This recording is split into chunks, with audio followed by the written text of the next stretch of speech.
Welcome to the Parenting Power Podcast, supporting parents with the real-life tools they need to raise the confident, interdependent people the world needs. Gail Bell and Julie Freedman Smith interview experts who share their knowledge to assist parents in creating a home environment where kids can thrive. Hi, everyone. Welcome to the Real Life Parenting Podcast. I'm Julie Freedman Smith. And I'm Gail Bell. Today's podcast is brought to you by beanersfuncuts.com. Parenting is hard. Haircuts shouldn't be. Visit beanersfuncuts.com for a location near you. Now, of course, we know that things are changing every day, so I'm not sure you'll be able to go get a haircut for your kids right away, but when you can, Beaners will be there for you. And today's podcast is also being sponsored by us here at Parenting Power. We want to remind you that if you've got parenting questions, we encourage you to head over to our website and send us an email question. You won't have to touch us, you won't have to be breathed on by us, but you will get your answer right away.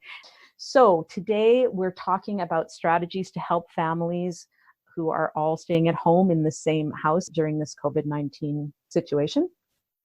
Gail, do you want to get started and talk about some of the information that's already available? Right. So yesterday, Julie and I taped a Facebook Live. So you can go and check out the information on that. We answered quite a few questions that came in from clients and elsewhere. I would say probably questions most of us have at varying ages. So please take the time to go and check out that Facebook Live. It might answer some of the questions that are spinning around in your head, or may help to guide you. And then we also have a challenge up on our website and our Facebook page. Go and check it out. It's a challenge that will help focus you on things that we need to be doing as parents to keep our kids consistent in areas of their life. That's right, building habits, because this is the new normal. So we need to dig into that and create habits that are going to make everybody feel a little bit more secure. Mm-hmm. Oh, and one other place you can find some of the information that we shared, we also recorded a podcast with Part-Time Jungle, and I know that she released that podcast today, so you can go over and check out the Part-Time Jungle podcast. So lots of information out there helping parents to do what feels right for your family. Don't worry about what everybody else is doing. Make decisions that are right for you at this time. One of the things that we wanted to share with you today on this podcast is that as you start to plan how your family is going to manage being together every day and setting up a system for your family, it can be really tempting, especially if we're looking at all of the different things that are popping up on social media, to feel like you have to visit every virtual museum and you have to figure out what math programs you're going to download and do crafts and activities and devise new recipes to try, etc. It doesn't have to be that way. We've got lots of time. And when we start to try to do everything new, it doesn't set anybody up for success. No, as Julie said, do what's right for your family, but breathe. The number one thing we want you to do is set a daily schedule with your children. And on those podcasts, we give you lots of information on that. If you need any help, email us. We will help you. Mm-hmm. So change one habit at a time. And we're encouraging you to look at one that will give you the best chance of succeeding. So if you haven't done chores with your children in the home, don't start beating yourself up, but maybe you can introduce one chore that they can help. Please don't all of a sudden give them 5 chores, because they will feel like all of a sudden all they're doing is chores. Okay, so we want to make sure that you focus on one thing that was going to give you the best chance of succeeding. Maybe for your family, it could be we are all going to get fresh air for 30 minutes a day. Yep.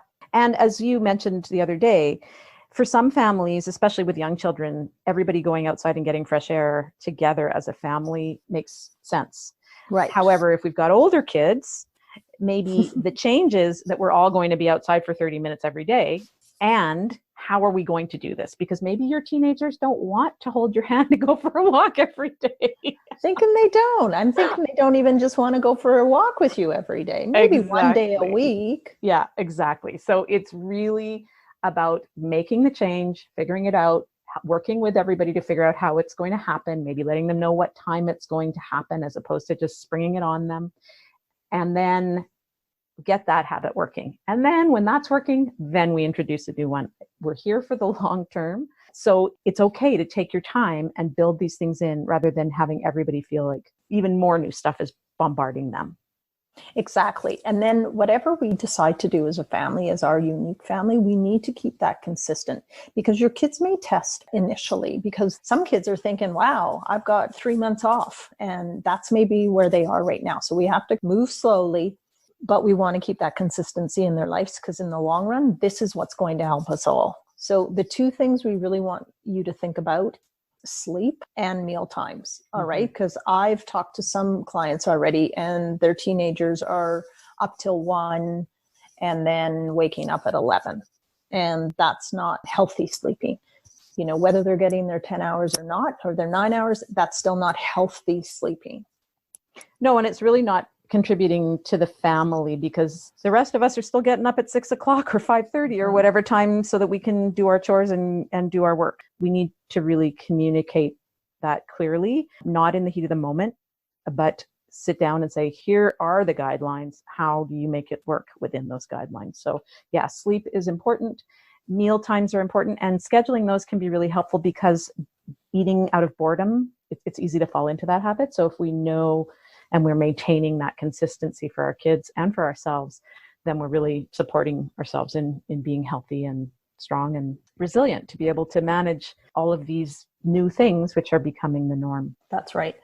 And then we really need to take the time to teach our kids. So we can go back to the chore thing for this example. Let's say you have teenagers at home and you're saying, I could really use some help with the washing, and they've never done washing.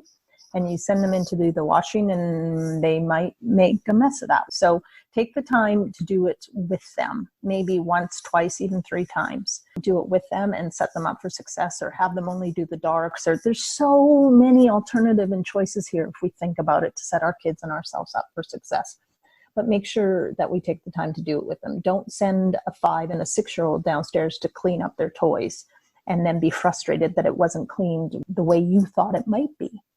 Again, set them up for success. So there's so many examples we can do here with them. So show them, do it with them, and then finally let them do it on their own.